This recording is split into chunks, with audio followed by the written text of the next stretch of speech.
When gentrification happens, everybody says you should have bought a home. But what happens when your home gets stolen from you? Well, I'm in Bedside, Brooklyn, and I'm here to talk about deed theft. I'm at 212 Jefferson Avenue, and unfortunately, the family that lives here is experiencing deed theft. But what is deed theft? Deed theft is a type of real estate fraud where someone illegally transfers ownership of a property into their name without the original owner knowing.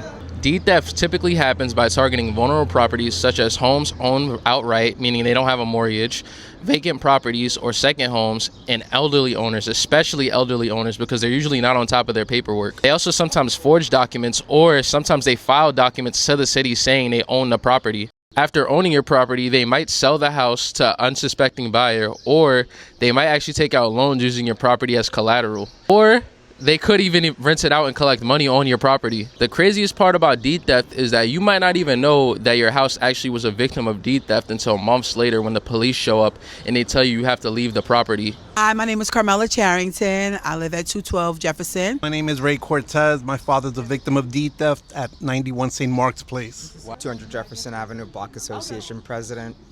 We've just been working with our community to help protect our neighbors. I'm Chief Minister Omar Hardy. I'm the owner, in fact, of the Slave Theater and the Black Lady Theater as well.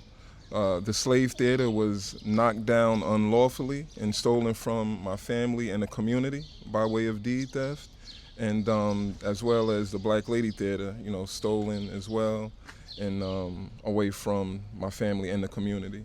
Hi, my name is Tashelle LeBlanc. I am an honorary resident of 212, Kamala's lifetime friend, 42 years. This is a form of deed theft by conservatorship, guardianship. The conservatorship was in the state of Georgia.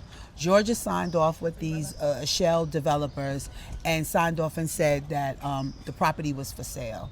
They sold the property. It was in litigation. It was in court. They discontinued the case, and then they went amongst each other and signed off and said that they sold the property for whatever amount. And then they came into my house and broke in and said, "We're the new owners of the property." Right.